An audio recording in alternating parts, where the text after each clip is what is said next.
Rovnako som hovoril o tom, že netreba viniť policajtov za to obdobie počas pandémie, kedy tu došlo k obmedzovaniu základných ľudských práv, pretože policajti si iba plnili svoju slobodu a netreba svoje povinnosti a netreba tú negatívnu vlnu hádzať na nich.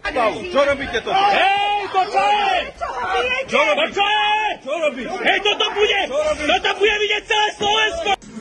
Áno? Hej, kľúč, pani. Dobre, nehajme to tak. Pani, dobre, stačí. Toto robíte invalidovi? Na toto ste prisahali vyspili? Toto porušujete ústavu! Ústavu, zákon!